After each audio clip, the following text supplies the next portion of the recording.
Yeah, I remember. Well, a lot of it dealt with like I always felt Cherokee got the bad end of a stick because a lot of the actors and the filmmakers got their feelings hurt about the website for like Dark Woods, and the thing was Cherokee wasn't responsible for that. He was trying to get everyone like on the same page, so.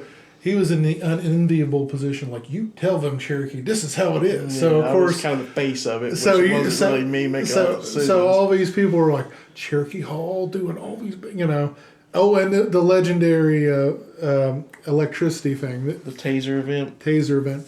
One filmmaker, I guess, was relieving himself at Darkwoods Outside, in public.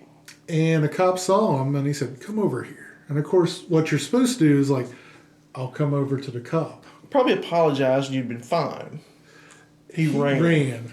And of course, he ran right into the room full of celebrities. Yeah, and the cops chased. And they pulled their taser out and hit him with a taser from everybody. Everyone was telling me about it. And they took him to jail. It's like he was on the floor saying, "Cherokee!" Yeah, he was screaming my name, "Cherokee, help!" And I'm like, just settle down, buddy. Just settle down. There's nothing anybody can do. Just go willingly. We'll get you out. Liz called me up, woke me up. Actually, she was poor Liz. She was trying to sleep too, and everybody was in her room partying, and she was literally in the bed trying to sleep. And Liz calls me up and says, "Jerry, we need bail money." I'm like, "Who is this? What?" and my friend Pat came in and said, "Well, Felty's going to jail." And I was like, "Well, really?" And then the first person I thought was like someone's going to jail. I was like, "Cherokee? No, it wasn't Cherokee." I had a great time in Darkwoods. It was the most expensive party I've ever thrown. Well, it was like I actually wanted to do a convention. Like before Darkwoods, I was like, "Man, Pat, you and I need to sit down and do a UFO convention. This sounds like great." And then I saw all the crazy stuff that Cherokee went through. I was like, you know what? Maybe I don't want to go to have a convention. Never do one again. I'll never do one personally. Because if you run a convention, you are kind of like a magnet for like really dysfunctional people. Cherokee, my napkins weren't folded. Well, the thing about it is we thought that if we had a convention, this was the collective group, if we had a convention and raised a little bit of money beforehand, pre-sold a bunch of stuff, all our friends would buy it. All the actors and actresses and independent film community for the DVDs and stuff. Well, they would buy tables so they could sell stuff, and we'll be like, "Yeah, it's going to be great." No, everybody wanted one for free because we were friends, and it was just ridiculous how many people got mad at me because I wouldn't give them free stuff. Weird. Yeah, really weird, especially since I've forked out quite a bit of money to put that on. I wouldn't expect that. I wouldn't expect you to do that free for me. See, and even before that, I had a buddy that opened up a T-shirt shop up in northern Kentucky, and all of our friends were hitting him up for free stuff all the time. And I was like, "Guys, don't do that. He's barely making it. He's barely making it." And I would order T-shirts from him. Yeah. And I told him, I was like, "You charge me full price, dude." Yeah. And I'll never, if a friend does a business, I won't take anything for free from them ever. I will pay full price. I'll be happy to do it. I need to pick your brain because I actually need to do a Astro Space Hero uniform. Like, evidently. Well, he closed down because he couldn't make any. Yeah, he couldn't make anything because all our damn friends were wanting free shit from him. I want some free. And he wouldn't tell no. I'd be like, "Dude, don't." And like George did wife. Mm-hmm. How many people wanted free stuff from George? That poor guy. And he's like me. It's hard to say no to friends. Yeah, I think I would see people, and honestly, I would see people, our friends, that come in and want it for free, and I would go over to them, and I'd be like, "You go right back over there and you pay George. He's only asking you for $15 to get in here. You go back over and you pay it because every one of our friends are trying to get it for free." Well, I liked collecting the DVDs of the local filmmakers, partially to support them. Yep, I'm partially take a free one. I just wanted them to, but I kind of went out of my way to buy them.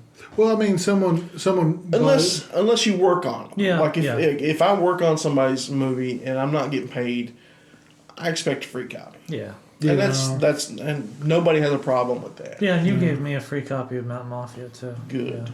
Can I have that back? Is that where the pirated stuff came from? Did you pirate it up? Bring your computer. I want to check Pirate Bay. As soon as it gets on your computer, it's somehow stolen. It's gone. I don't know what happened. The fappening. Well. The funny thing is Saucer Sex Peep Show. Before it even came out on Amazon, I only made one damn copy of it. I mean, that was it. There was one physical DVD. I'm like, that's it. I'm mailing it to Amazon. It was pirated before it even got released. I was like, holy crap. I'll check stuff of like local indie stuff on there. Like I would email people and be like, hey, look, you got stashes here for download. You better do something about that. And yeah, my favorite is the Astro Space Hero movie. I'm like, there's no Astro Space Hero movie. Someone had taken the episodes, rendered them into one big video. Really? And I was like, man, that's a lot of effort for a cardboard set show, man. Here you go. It's actually easier to just go to YouTube. Yeah, it's like you can go to YouTube. Oh, God, no. We're going round in circles. We're going to do some magical editing on this. Let's get back to Mike Holman.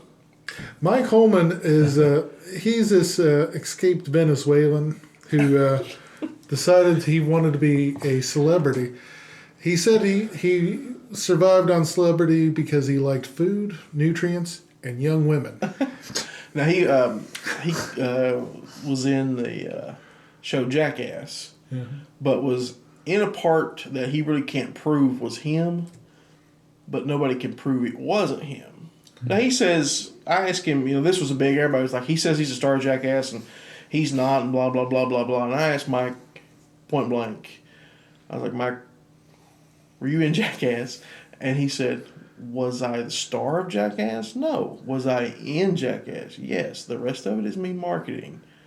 I was like, dude, that makes perfect sense to me. That's the perfect answer right there. He's like, it's no different than one actress saying that she was from The Simple Life when she was in, just one little scene in The Simple Life, and she was sort of like that. No difference than David Fultz from The Dark Knight. Was he in The Dark Knight? Yeah. Was he the star of The Dark Knight? No. Doesn't matter. He was in it. David Letterman. You were, yeah. Well, I mean, you were on there plain as day. Yeah, it's like way more than anybody else that I'm talking about here, except for Simple Life. Kayla was on Simple Life for. You definitely saw her. She was in like a whole segment and stuff like that. But anyway, the rest of it was him just marketing, and he became hated. Horribly hated by a lot of people. Well, I think it's also not just this scene, but like other film scenes. If you feel like your peer is getting ahead of you, some of them will try to take you down. Yeah, and it's. But I'll tell you one thing, Mike. Mike got me Mike Jones for Mountain Mafia. He met him at a derby party. The rapper Mike Jones. He got me Rupert from Survivor in Mountain Mafia because he met Rupert somewhere else, and then he calls me up one day. He's like, "What are you doing tonight?" I was like, well, nothing. What's going on? He goes, grab your camera. We're going to Louisville. I was like, why? He goes, the Yin Yang Twins are in Louisville, and I'll get them in Mountain Mafia. I was like, all right, man, we'll go. And he had an in, and we got there, and Mike talked us in to meet their manager, and then talked their manager into letting them be in Mountain Mafia, and we not pay them a dime. Well, that's awesome. Wow. And manager was like,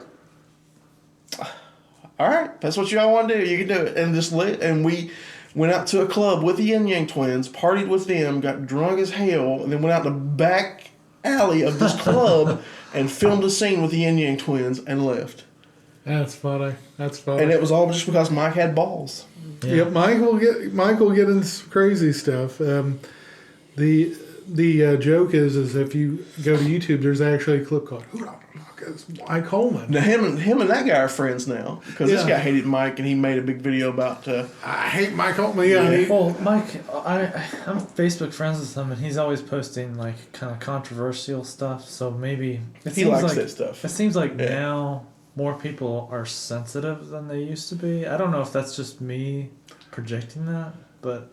Do you think that that's the case? I think they've always really been kind of sensitive about certain things. Maybe I'm just paying more attention to it. Could be. Mike will post that stuff just to get a rise out of people, though. Yeah, he'll get a rise. Well, and also a lot of the stuff that I'm doing and Cherokee's doing, with the millennials, that's trigger warnings. Yeah. Like, you're you got to watch what you say. It's Now, Mike was supposed to be in Crimson Creek, and he did back out on me, but he gave me like a month notice, and it was because he opened up a store in Moorhead, and I talked to him. I was like, dude, just tell me point blank. I was like, if it's because of your store that you need to stay there, that's fine. And it really hurt him, but he's like, yeah, I can't be in it. I can't leave the store because he was the only one running it.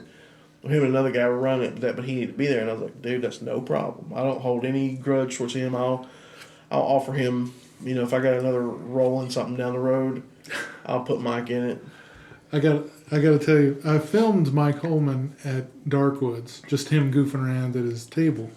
And I stuck, because there was a controversy at the time of Mike Holman, I actually stuck in a little sequence in Flying Saucer's Exodus. And it was like a spoof of a 70s show. Like a 70s, it's like, oh, I blame Mike Holman, and I was, doing the whole shtick. Well, when That's when you started blaming me for everything on Facebook. It's like, what Cherokee do now?